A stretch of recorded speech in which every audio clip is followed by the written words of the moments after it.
Life Management Science Labs would like to acknowledge that we live and produce this podcast on the traditional lands of the Wurundjeri people. We'd also like to acknowledge the traditional owners of the lands of our listeners and our international colleagues. We'd like to pay our respects to their elders past, present, and emerging.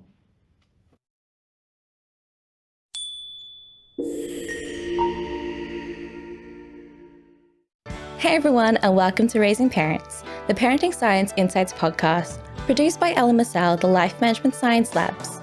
We are champions of life management science, providing structured insights informed by science and inspired by practice on key aspects of conscious living. Each week, we bring you scientific and practical insights on each element with the expert knowledge of professionals in the field. I'm your host, Dina Sargeant. Let's get started. Hey guys, and welcome back to another episode. Now, resilience, as I understand it, is our ability to bounce back after challenges and tough times that we face. We as adults learn to deal with challenges, or at least our ability to acknowledge its existence. Children can develop the same sense of resilience at early ages. Yes, we can all agree that children need to be protected. They can also build resilience over tough times that they experience, such as starting a new school, moving to a different area, or even more serious issues such as loss and family breakdowns. To talk about her professional expertise in a child's resilience is the assistant professor at Bond University, as well as the director of Seed of Hope Psychology in Queensland, Dr. Cher McGillivray. Thank you so much for joining me, Cher. Thank you, Dina. It's a real pleasure to be here.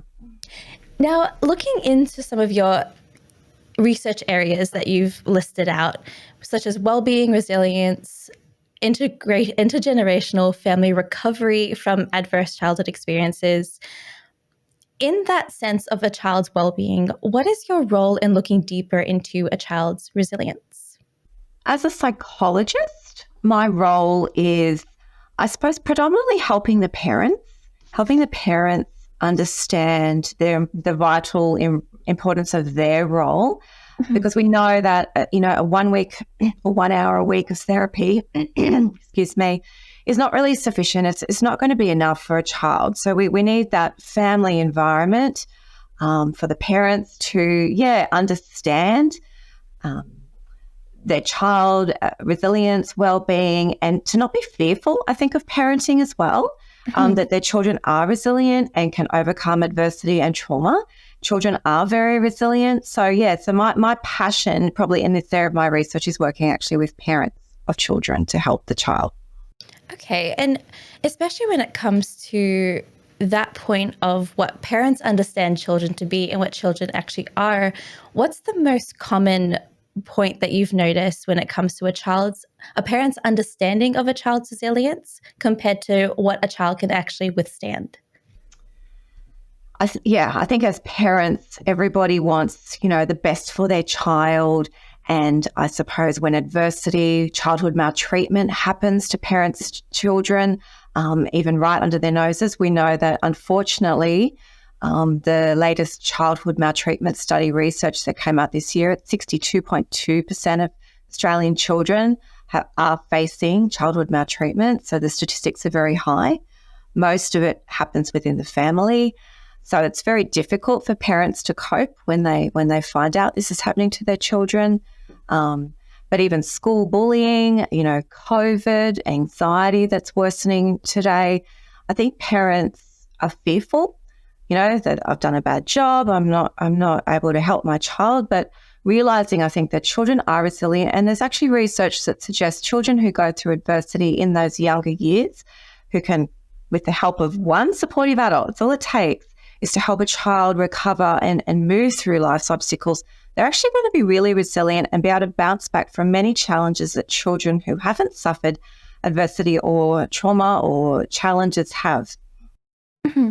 Now, that's such a great introduction to our topic today.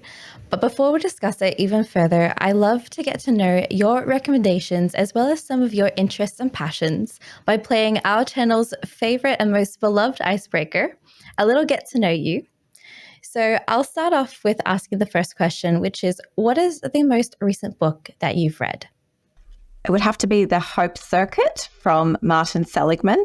I've actually got his one of his pictures or quotes on my wall over here, and it basically says, "Hope It expects that the future bad events will not be permanent, global, and uncontrollable. Rather, they will be temporary, local, and controllable. And it's basically that they've found in the brain, we actually have a hope circuit that actually overcomes that learned helplessness and depression that we once thought, human beings were just sort of prone to, but it's actually a survival response. And if we can actually negate that with hope, we can actually live a really positive life and rewire all those neurons, neurons that fire together, wire together. So I found that really exciting. No, that quote sounds actually, it sums up pretty much what we see as resilience and what we see as overcoming a lot of different obstacles. So it's so great to see that there's a lot of different ways that we can understand it.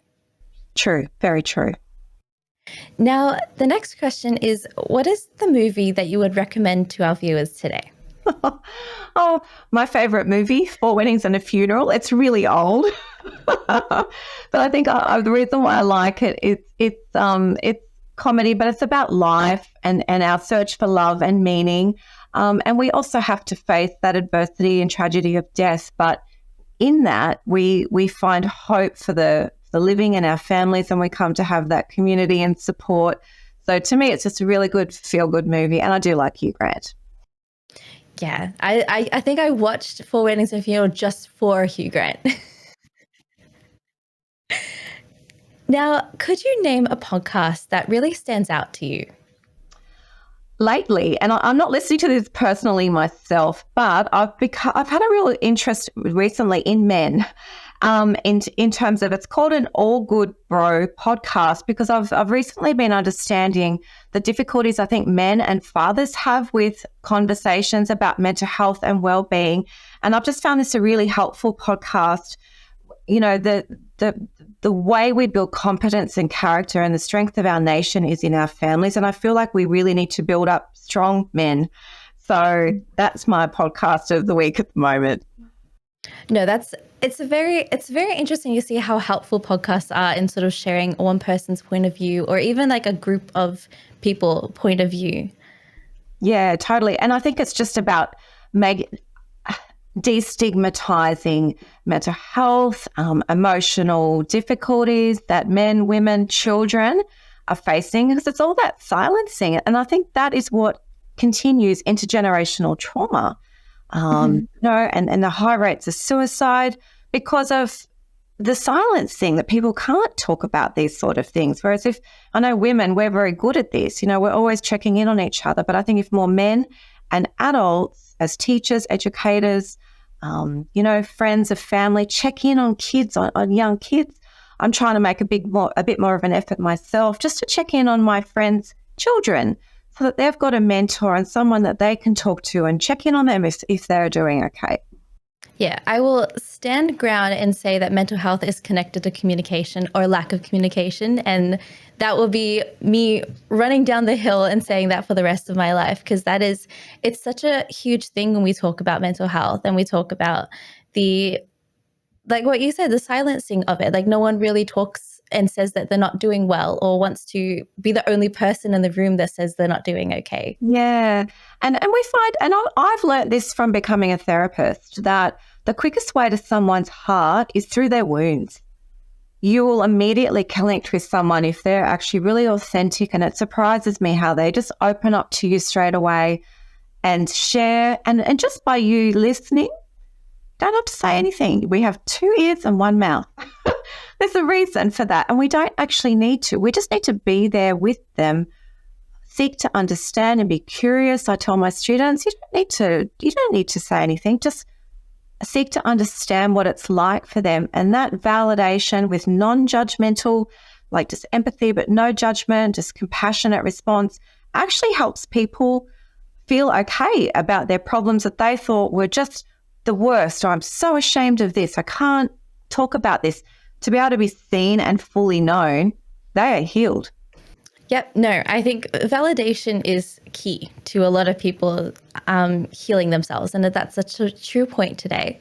Now, who is a person that you would say that you would look up to? I would say John Maxwell. He is a leader, a sort of a leadership coach, and he basically talks about in life we can be like a waterfall or a drain. It's like when you travel the world, do you go to a country and say, I want to see your best drains, or do you say, I want to see the waterfalls? And it's like in life, transformation of people's lives comes from us being like a waterfall rather than a drain. So it's important to wake up every morning and top yourself up. It's like the parenting adage in the aeroplane, put your own mask on first so that we've got that love and life to give others around us, because that's the key to life and happiness. It's actually giving and serving and elevating others greater than yourself. That is such a true point. And I've never heard of the phrase, be a waterfall rather than a drain. So that's a new thing for me to hear. And I am loving that already. Yeah, it's really powerful. I mean, it's quite funny, but you think about it, and you could just see someone's energy when they walk into a room. Are they full of life? Or are they, because of neuroception, our bodies can sense if somebody is okay, if they're happy, if they're, able to give. And if they're not, if they're in their fight or flight or they're quite anxious, our bodies actually sense that as being someone who's a bit unsafe. So we're not going to be vulnerable with them and open up to them. We'll probably close in. No, that's very true. Now, to end off the get to know you, during your academic pursuits, what's been one course that has really stuck to you to this day? Doing my master's.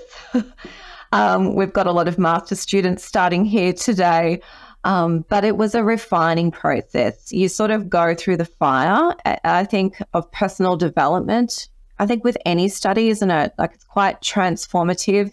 And we know with trauma research that study is actually, it's healing, because you're building resilience. You're learning, you're growing, you've got those pleasurable, endorphins, you're experiencing mastery. Yeah, so for me, doing my master's was probably the most life-changing, transforming. And you find out things about yourself that you didn't really want to hear or know, but it's a gift. I learned through masters that feedback is a gift. And to see yourself through somebody else's eyes is a gift to you, for us to then see how we might come across to different people. Yeah, no, I can agree. I can definitely attest to that and how it's impact. I finished my master's a few months ago, and I can definitely feel the improvement in myself that I know has been made compared to doing a bachelor's degree. Yeah, well, congratulations. That's good. And it takes a lot of courage, I think, to look within and to be willing to change and to grow. And it's not pleasant, is it? It's like going to the gym. It's a little bit painful, but it's that pushing yourself to the point of not worrying about failure, because, I looked into the definition of failure recently, and it actually means to deceive. As I was doing push-ups at the gym like a couple of weeks ago, my trainer said, Cher, just keep going until you fail. I'm like, I don't want to fail. But it made me, as I reflected on afterwards, it's not that I want to, it's a fear of failure. We often pull out just before we might fail, but maybe our greater fear is what would happen if I actually I became my best self.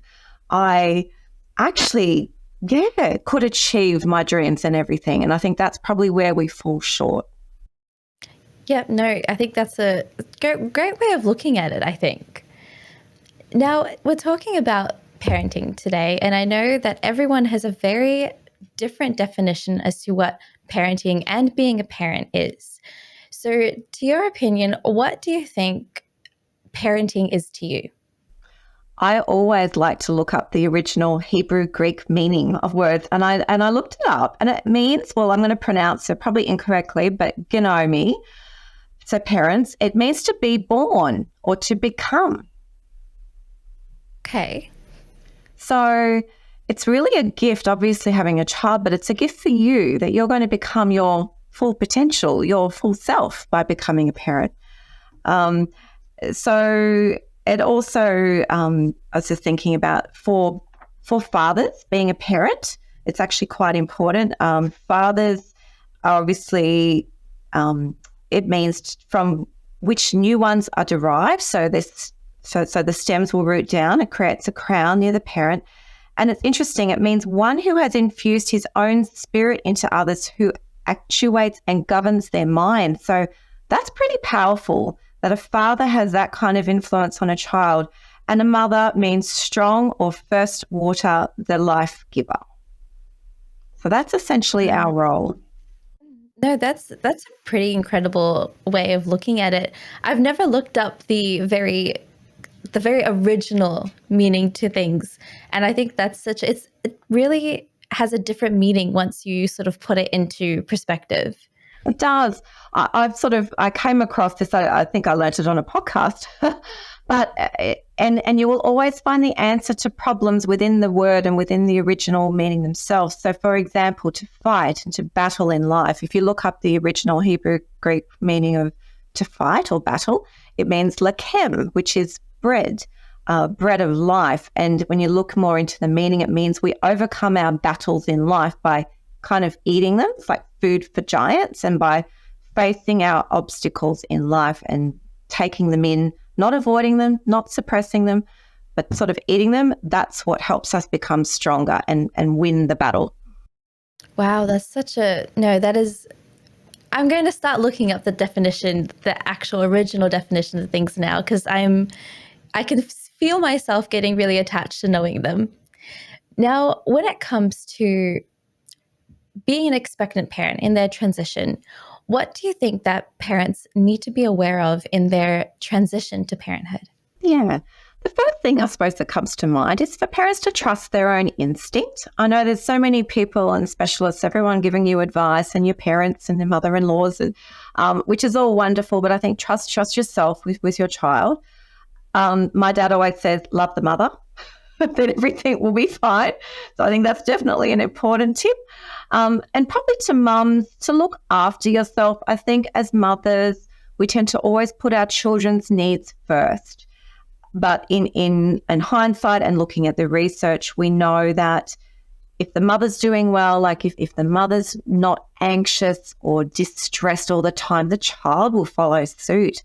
I've got a new dog at the moment. She's a golden retriever Labrador, and I'm having to apply these same kind of principles to try and stay calm. I'm trying to be the dog whisperer, to establish that connection before correction. And so I think, if parents can realize they've still got to put themselves first, and then everything else will fall into place for their children. Mm-hmm. Well, that's such a great sort of great way of looking at things. Now, I know I spoke a little bit about what resilience is and what my own definition to resilience is. How would you define resilience, and how also would you define resilience in a child? Yeah, sure. So resilience is defined as being able to bounce back from life challenges or disruptions or paths that have happened to you or that you've taken that haven't quite turned out the way you thought. And rather than completely crumbling under the pressure, it's about how can I deal with this in a positive way? How can I learn from this to bring myself back to a state of homeostasis as quickly as possible? So that's and the more that we do that, the more resilient we are. It actually strengthens us. So EU stress actually is good for us, and then we can actually cope better with other stresses in life that come along. Okay. Now, why is understanding a child's resilience important for us as parents? I think we sort of touched on this before, but for parents to understand that children are resilient, and if something bad does happen to your child, that they will cope if you do. Mm-hmm. If you tell yourself that is just so terrible what's happened to my child, I want them to recover, but I'm never going to recover, you're separating the goal, and it's never going to happen. So a lot of my research is on moral injury, which we often think about war veterans who have to transgress their moral compass in situations. Often doctors have moral injury, having to make decisions that might not have the best outcomes for people. But, and I think parents also face moral injury. We have to make decisions constantly for our children that might result in not the best outcomes for our children. But if we're constantly blaming ourselves, being ashamed, thinking, I'm a terrible parent, I've ruined my child's life, that's going to maintain your anxiety, depression, PTSD by up to almost 50% above and beyond the actual traumatic event itself. So it's really important for parents to, search within, find that healing, forgiveness, be your best self, because then we can help our children recover and be resilient. So I think it's just important to understand children are resilient.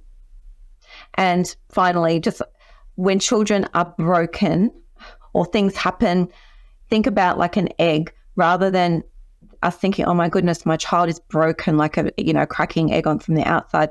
It's a breakthrough. They're like a little chicken breaking through adversity and challenges in life. And we want to help kids feel that they are able to treat challenges not as setbacks, but breakthroughs. What good are you going to do with this? What have you learned? Who can you connect with? What have you learned about yourself? These are all opportunities for character development. If I was to say to you, let's design the most perfect, confident child in the world, what would we have to put them through for them to be resilient and to conquer and for them to reach hearts of people? Probably a lot of pressure. Yeah, no, that's very true. I kind of see it as a boiled egg then, in that sense, where it's like it breaks, it cracks a little bit, but there's still like that whole other side to them that you see afterwards, or you see deeper inside. That's beautiful. I love that. Perfect. Okay, well, at least I got that right. Now, how does resilience manifest in children? And what are some of the big indicators, or most common indicators of a resilient child? Sure. I sort of just touched on those slightly before. So a child who is connected, so they've got good relationships, probably a secure attachment with at least one of their parents or caregivers, they're connected to others, and I was thinking about this, to all humans, with all children, if we're treated as if we don't matter, we all suffer. We're going to suffer some sort of psychopathology or sickness or illness, because when we're living out of alignment with who we truly are, trying to please someone, or we don't think we ever measure up, that's what causes distress and dis-ease in our bodies, which causes psychopathologies. So the more we can treat humans like every child, that they matter, they thrive. It's really as simple as that. So connecting with yourself again first, and then others with your children. So children who are resilient are connected. They're secure in their character and who they are. They are confident, in control. A lot of my research has found that children and parents, when you suffer from childhood adversity and trauma, the best way to help them recover and be resilient is through regaining their personal strength, which is why children thrive again if they, if they're interested in surfing, take up surfing lessons, horse riding, painting, whatever it is, dancing, a way to express themselves and communicate through their body, through their art is another way to feel back in control, or study, as we mentioned before. The other final thing that we see in resilient kids is that they're contributors. So we help them see, I suppose, the pain and suffering in the world, and what can you do to help somebody else? Because that's going to lift them out of their funk, isn't it? Yes, no, I definitely agree with that. I think it's such an interesting thing when we talk about resilience in children, because I know, like you were saying, everyone sort of develops that different way of managing, different way of handling things. Some people go a little bit more creative than others. Some people handle their creativity as part of their resilience building. Now, I just wanted to know, are some children naturally more resilient than others, or is it just a ongoing thing where every child is the same amount of resilience? I think, again, there's the genetic, contextual, environmental debate, isn't there? Whether we're born genetically quite resilient, but environmentally, if we've experienced more adverse childhood experiences, I suppose you look at twin studies, one twin goes on to thrive, the other goes on to suffer. And that's probably a lot of research that we do here at Bond University. We're looking, particularly in my research, at what are the factors that build resilience in children and parents. Again, my favorite book as a child was Anne of Green Gables, and that was probably the start of my philosophical journey. What made Anne, an orphan who lost her parents, be able to go on to change the world and be an educator and inspire and help so many people as compared to others who go on to suffer?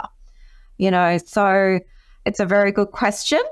I think the answer is definitely, I think it's sort of like what you and I said before. It comes back to communication and loving, know that you're loved and worthy, and someone to back you. I remember my primary school teacher, her name was Mrs. Hughes, but she said to my parents something about, oh, Cher's going to do something amazing with her life. And I'm sure she said that to every parent. But I held on to that.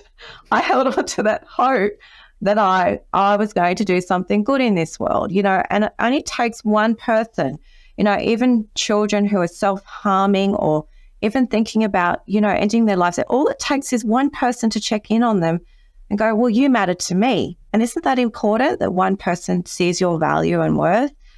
Yeah. No, I definitely agree with that.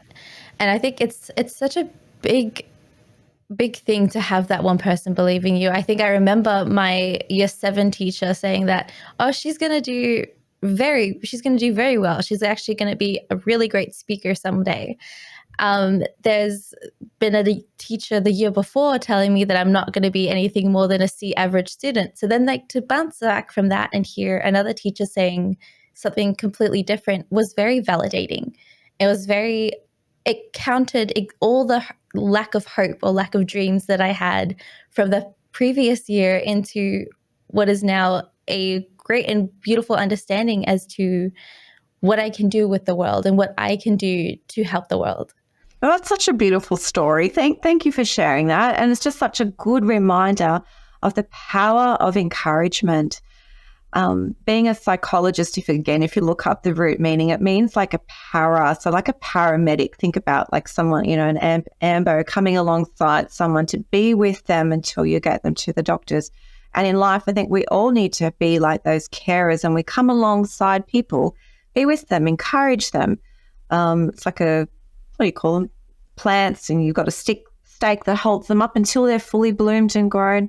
And that in life, that's what we do, isn't it? We help one another until we're at our best self, and then we let them go and thrive. As parents, that's our goal for our children, is for them to ultimately go. It's my goal for my clients and my students, not to stay here and be codependent on me, but to like what you've done, living your best life from that one word of encouragement. It's awesome. Yeah. And I know that not every child sort of has the same understanding as that or the same resilience level. What are some of the signs that a child may be struggling with their lack of resilience? Yeah. So children who might be disengaging from school, socially, emotionally, very dysregulated. And we might see some of these problem behaviors. We had a teaching, all the teachers come here yesterday, and we were sort of talking, I was doing a trauma-informed approach, sort of speaking to the teachers about this. But it's important to notice and understand if these kids are struggling, that they're not just naughty kids. There's a reason. Seek to understand the reason. And most children will communicate, not verbally, but through their behavior. So it's noticing, what differences, what patterns is this child sort of displaying that's sort of different to what they normally did. And how can parents sort of take that understanding and intervene to sort of help a child build their resilience up a little bit? One of the things that I was talking to teachers, but I speak to parents about this as well. So I run some parenting groups for parents of children who have experienced maltreatment. And it's really about education, I think. Educating them on understanding their triggers, or their trauma triggers, or just triggers that stress them or make them anxious, and acknowledging, oh, that's just my body communicating to me that I'm feeling under threat or I'm feeling anxious, rather than always going into that primal part of your brain, that survival brain that's going to go straight into fight, flight, freeze, fawn, that shutdown response. It's about helping kids just being triggered. I'm going to listen to that part of my body that's communicating to me. I'm going to sit with that with some compassion, a compassionate response, and I'm going to do something, one of the C's, something creative, calming, some sort of connection, something courageous, until you've actually soothed that wound. Like trauma is a wound. So we don't ignore it. We don't hurt it any further. We want to actually tend our bodies when we're feeling distressed or anxious. So I think educating kids on how can we get them to stay in their window of tolerance, which is basically how do we get them back into that parasympathetic nervous system rather than always being in their automatic nervous system, very hypervigilant to danger and threat, but noticing, because those symptoms will dissipate if we tend to them. We know that aggression, again, is because of suppression, repression, as much as it's helpful in the short term, like even with trauma memories, because then you can go on to school, you can go on with normal life, but suppression, it's eventually going to come up. It's like putting a lid on a pasta pot. So in life, we've got to help kids. What are the 2 ways you can turn down the boiling over process? Turn down the gas, or we can lift the lid. We all need 5 ways that we can calm ourselves down, to tend ourselves, and one of them might be singing, dancing, reading, cold water, ice packs, because that will help us regulate our body temperature. But we can't, say, for example, have a cold shower if we're driving the car. So we need to also have singing. As I know, that's a way that activates my vagus nerve and relaxes my system, to bring back on my frontal lobe so that I can actually think clearly and go, you know what, that wasn't a real life and death situation. I was just triggered, calmed myself down. Now my brain's functioning again, so I can now make a better decision and respond to the situation rather than reacting in my survival brain. Mm-hmm.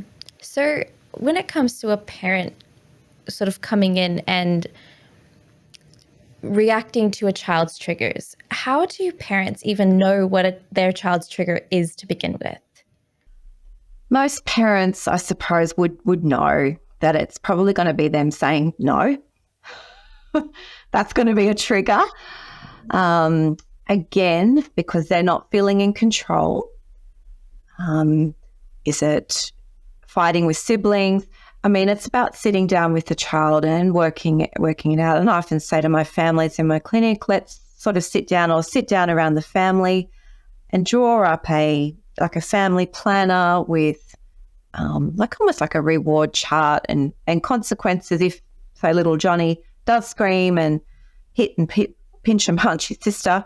What does he think the consequences for that should be? Not a consequence, but what would he need to do to calm down, regulate his emotions? And then that's the sort of behaviours we want parents to start rewarding rather than just telling them off, you shouldn't be fighting with your sister, because all we're doing then is telling them that anger and sadness is bad.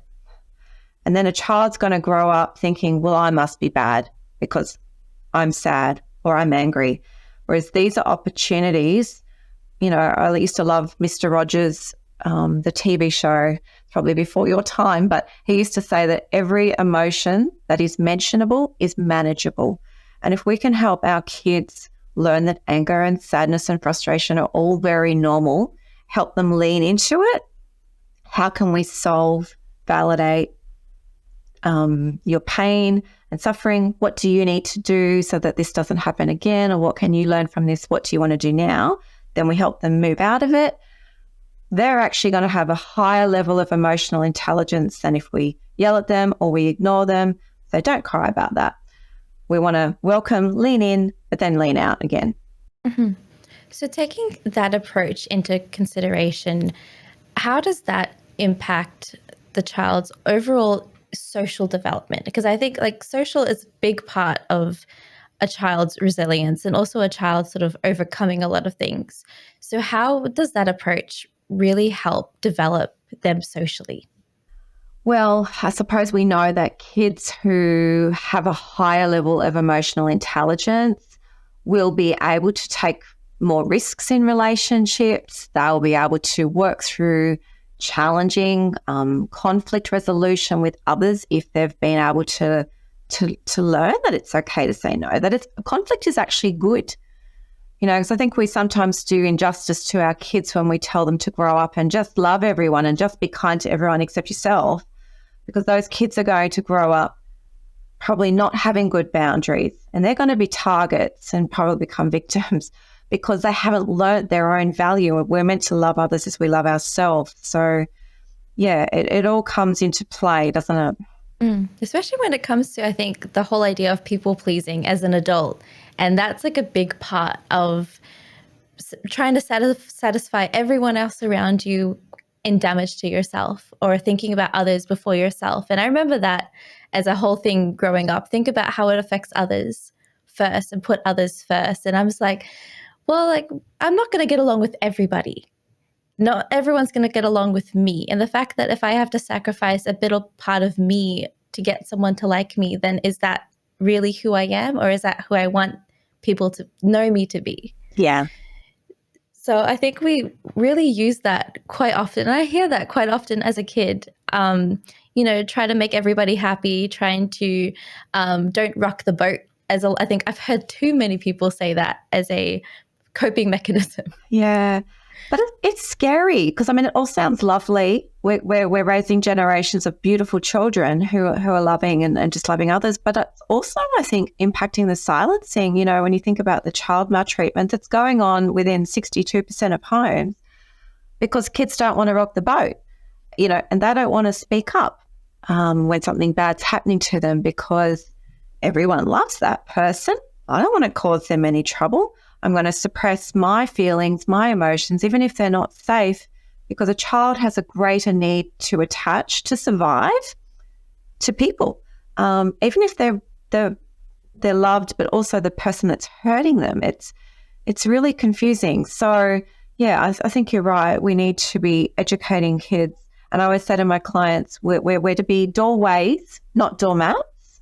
That's not my quote, but and so how can we help children be that doorway for others, but to not let people hurt them, or as parents, we're kind of like shepherds. We're providing this safe pasture for kids. We're setting boundaries of what's unsafe beyond there, but we also want to give them the freedom to go, come back when they fail, regroup, go out again. There's just so much in this. Yeah. I think when it comes to resilience, there are a lot of misconceptions that people sort of get. Are there any that you would love to address today and sort of just mention that people always get wrong when it comes to resilience? Yeah, I was sort of thinking, like we've sort of touched on this already, but we are born to be resilient and withstand challenges in life. You even look at nature, look at an oyster. An oyster is a pearl. A pearl is formed inside that oyster by irritants, by insects, by just complete irritants and sand and things that gets wedged in it. But it coats it with that beautiful lacquer. And that's how it becomes a pearl. So rather than coating it, so in our life challenges, instead of coating all our challenges with stress and cortisol and fear, hate for yourself and hate for all the bad things, everything bad happens to me, why don't we coat it with love, compassion?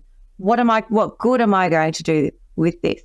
I can't change what's happened, but this is what I can change for the next generation, or in this part of my life, or for somebody else. So I think it's about looking at problems, challenges, adversity as, our ability to be resilient is our human innate nature.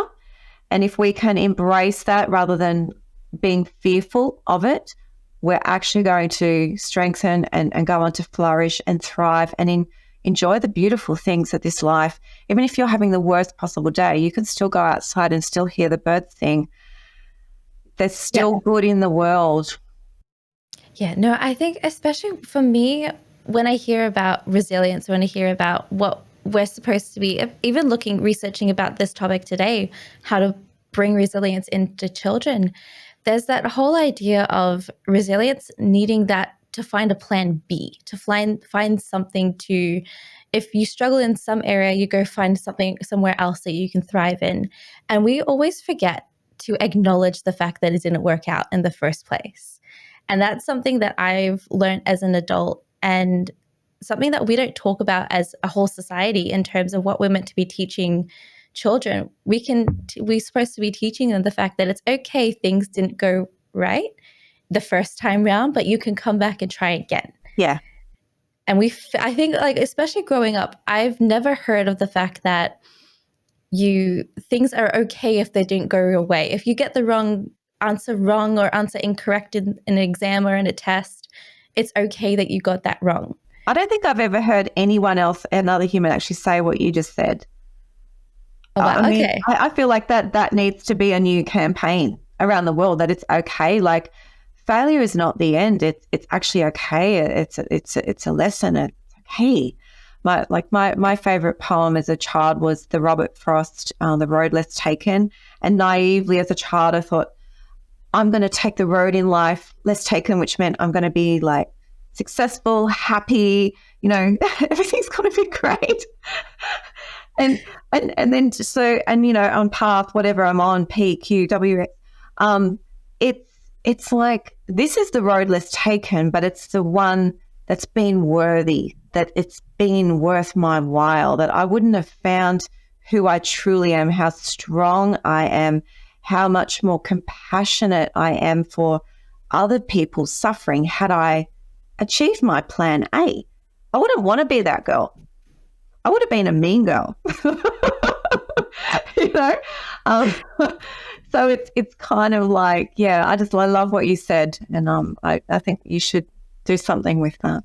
Oh yeah, definitely. I'm going to post this at the back of the behind me and have it somewhere. I love it. I think especially when it comes to children as well, like, we have that acknowledgement. See, we see their failures a lot when it comes to them getting a grade, or again, them getting a grade that's not as high as everybody else. We see and we compare, and I get that a lot with a lot of my friends' kids, where they look at the drawings, but they look at other kids' drawings as well. And it's like, you forget that if yours doesn't look like them, it's okay. It's an okay thing to even just acknowledge the fact that you did what you can, and that's what your skill set is. If someone else's skill set is different, then that's up to them. But your skill set is here. Yeah, no, it's really good. When I was looking at love languages, whilst doing a talk on love languages, looking at it, it just reminded me of, it's important to say those words, just, I love you. Not because you're a good drawer or you got an A, but I just love you, so that their worthiness is not based on what they do, just on them being alive and breathing, and just that full love and acceptance of who they are. Yeah. And jumping up on that, do you have any specific strategies that parents can really implement to support their child's resilience journey and just building that up a little bit more? Yeah. Again, I always focus on the parents. Build yourself up with your own self-care. Like, how can you be your best self when you walk in the door after a hard day at work? Do you need to listen to music on the way home in the car? Do you need to go via a yoga class? How can you stay in your window of tolerance and nurture yourself, encourage yourself, so that then you can actually give to your child as that waterfall, not a complete drain? So again, I sort of put the pressure back on us as parents to build our child's resilience. And I think being honest, not sharing every single thing in your life with your child, but letting them, like what you say, well, the failures and things that you've been through and what you've learned, and that it's okay. So I think telling stories, getting your parents, other family friends to share their stories, because that way it normalizes life and our different journeys and ways to get there, rather than thinking, it's all about like the movie stars, or on Facebook or TikTok, this is how you're happy. And it's not. It's actually through the breakthroughs, through the egg, isn't it? Where we've learnt resilience and become our best self. So yeah. So looking after themselves. What else for kids? I think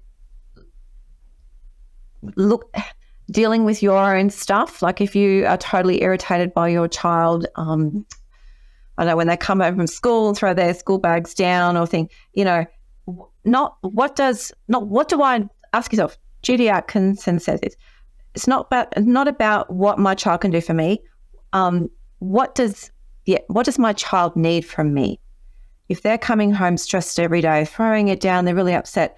It's not that we want them to be better behaved or put their stuff away. What do they need from me? Do they need just some quiet time? Do they need to talk about what's going on?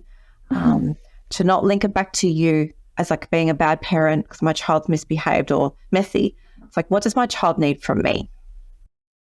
Yeah, I think that's such a insightful way of sort of seeing from your own point of view, from looking at the parent point of view, from taking a step back from what you want your child to do and what you want your child to react, and see how you would react to it first. Yeah, I mean, and they're a precious gift, that we're learning about every day, learning about them and helping them learn more about themselves, what their needs are, what's their personality type, and if you're a complete extrovert and you've got a child who's an introvert, don't judge them as not being just, I suppose, acknowledge that you're both different.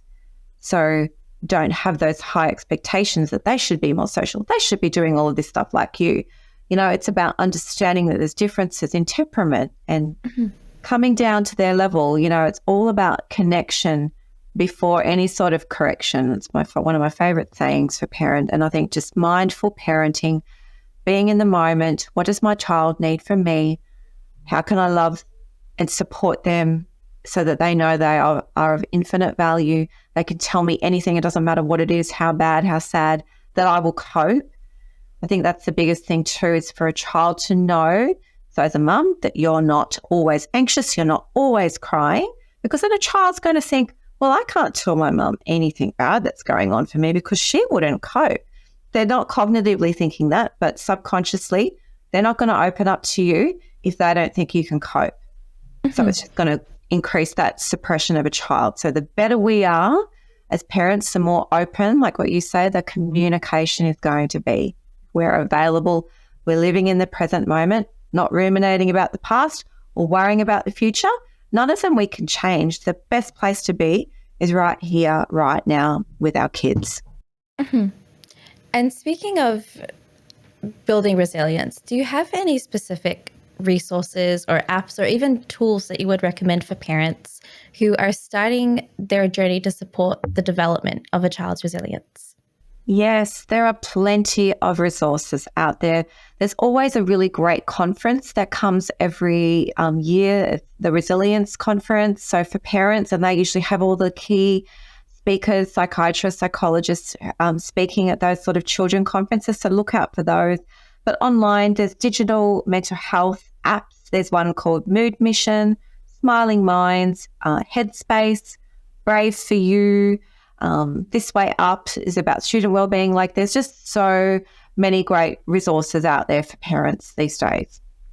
Yeah, it's always good to have a little tool in your belt to sort of help a little bit understand, especially if you can't get to a therapist or a psychologist in time, or it's just little information that you need. So I really do recommend Headspace. I think Headspace is one of my favorite resources, and it's one that we talk about so often on the show as it's based in Australia, and it's such an easy access for every parent. Yeah, awesome. Now, looking into some of our practices and some of your own personal practices and habits that sort of do take place, what is a practice that you do to motivate yourself to strike a balance for autonomy? For me, it's my morning routine. So I wake up naturally at about 3:45 in the morning, and I will take time just to read, to reflect, it's sort of like a mindfulness practice, like prayer, meditation, and research even suggests gratitude, prayer, meditation, mindfulness. If you can take that time for yourself, it actually changes our brain. It actually helps us change from being so negative and threat-based, looking for threat in the world. We'll actually start, those neurons that fire together, we'll actually start looking and searching out for more positive things. We'll be more optimistic. So I think that quiet time, particularly as a mother, is really important. So start that time with you for yourself. reflect, gain some insight and strength for the day, and then I go off to the gym for me. And exercise has always been probably, something that I didn't take up until actually my kids were little. But it's actually given me strength, because I think when you are physically stronger than what you think you were, it actually equips you to be mentally stronger. When life throws you those lemons, you're like, I can handle this, because I didn't actually know how strong I was. So I think both of those things are really helpful. Well, that's such a great, both great practices, I think, to sort of put into your routine. What are some of the challenges that you do face when going about this practice? Lack of sleep with teenagers coming and going through the night. But I think for parents, any sort of insomnia we know is not good for us. So sleep's really important.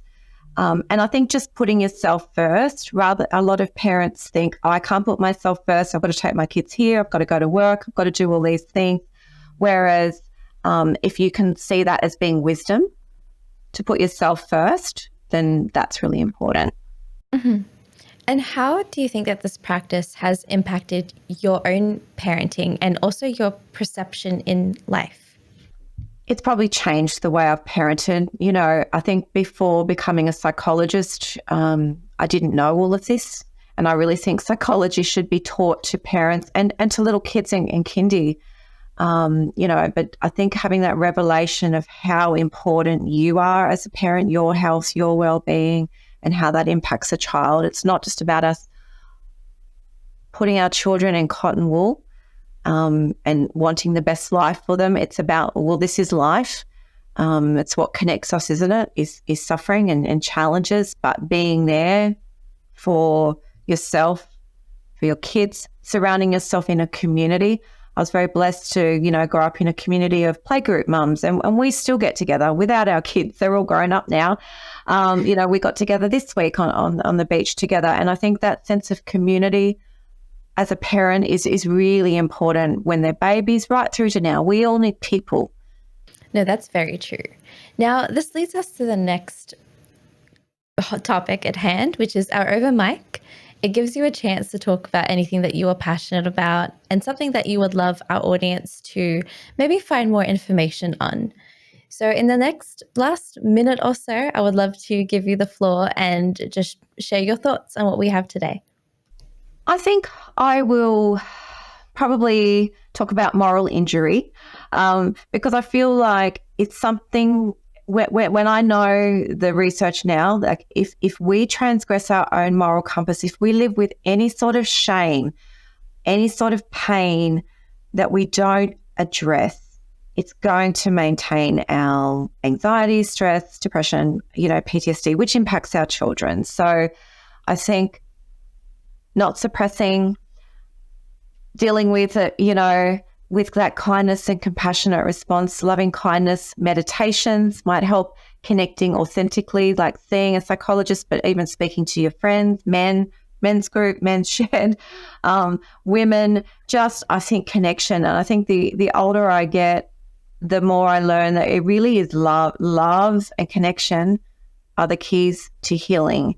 And, whether that's just a walk in nature, because even being in nature, it synchronizes us back, slows us down into the rhythm of life rather than getting so caught up in or avoiding our self.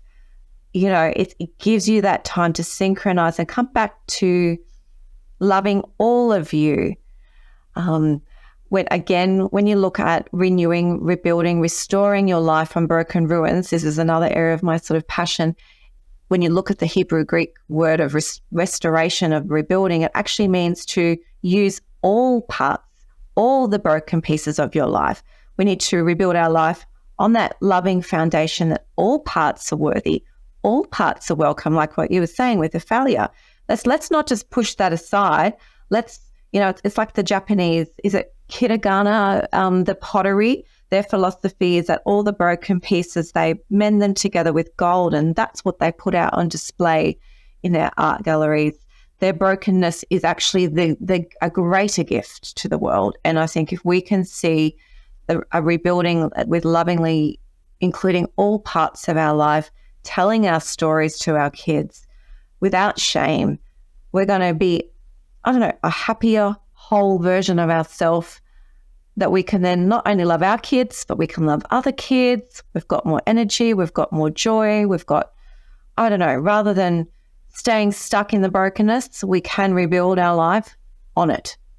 That is such a great way. And I love the idea of moral injury, just talking about opening up and talking about being truthful, being honest, and letting yourself feel the pain. And I think that's such a great importance in not only healing, but I think also what we see our future to be. And we can't really see our future without seeing our past first, I think. Oh, I love that. And that's exactly what that book that I read, the Hope Circuit, even when we're doing trauma work or recovery, we don't just want to look back at the past, at the pain. We need to look forward. And there were still good things in the past, but it's that integration between the two that's really important looking forward. So, yeah. No, and I think that's such a great way to sort of end the show and conclude a lot of the topics that we've talked about today. I think resilience is such a big thing for a child to understand, not only for a parent to understand, but also a child to know that that's what their definition of resilience is. So, yeah, if there's a way that audience members would like to get in contact with you to discuss something that I probably have missed, or even talk about a topic even deeper than what we discussed today, do you have any contact information that I can give out to our audience? Sure. Probably the best way to contact me, you can contact me on LinkedIn. So I've got my account there. Otherwise, they can contact me at Bond University or Seed of Hope Psychology. They're welcome to send me an email at any stage. Be more than happy to connect with them or provide any sort of resources or materials that they might need as well and direct them. Oh, that is perfect. I'll have all that contact information down in our show notes below for easy access for all our audience. Thank you so much, Cher, for joining me on the show today and for really talking about resilience in a way that I think we haven't really spoken about on the show before, especially when it comes to a child's, how a child benefits from resilience and how they can sort of build up themselves. So it was great to have that conversation with you. Was awesome. I really enjoyed it. And I feel like, those little pearls of wisdom that you planted as well, I think, the more we can share and be open and communicate about the reality of life, good, bad, confusion, the path, the road less taken, will all help ourselves and our kids become more resilient and more curious and able to take those risks and chances and to live their best life, feeling proud of themselves that they tried again. Yes. No, I think that's the biggest takeaway that we took away from today's episode. So thank you guys so much for listening. Definitely go and check out Cher's work. Go and look at some of the resources that we've listed out, and I'll see you all in the next episode. You've been listening to Raising Parents, the Parenting Science Insights podcast, produced by the Parenting Science Labs, a division of LMSL, the Life Management Science Labs. More episodes are available from 10 life management perspectives and can be found by searching LMSL on Apple Podcasts, Google Podcasts, Spotify, and other podcasting apps available on your devices. If you enjoyed this episode, please consider rating our show, sharing it, and subscribing to our channel, as it helps other people find it so that we can grow and bring you more quality resources. More of our work can be found on our website at pa.lmsl.net, where you can join our movement. I'm Dina Sargeant. Thanks for tuning in.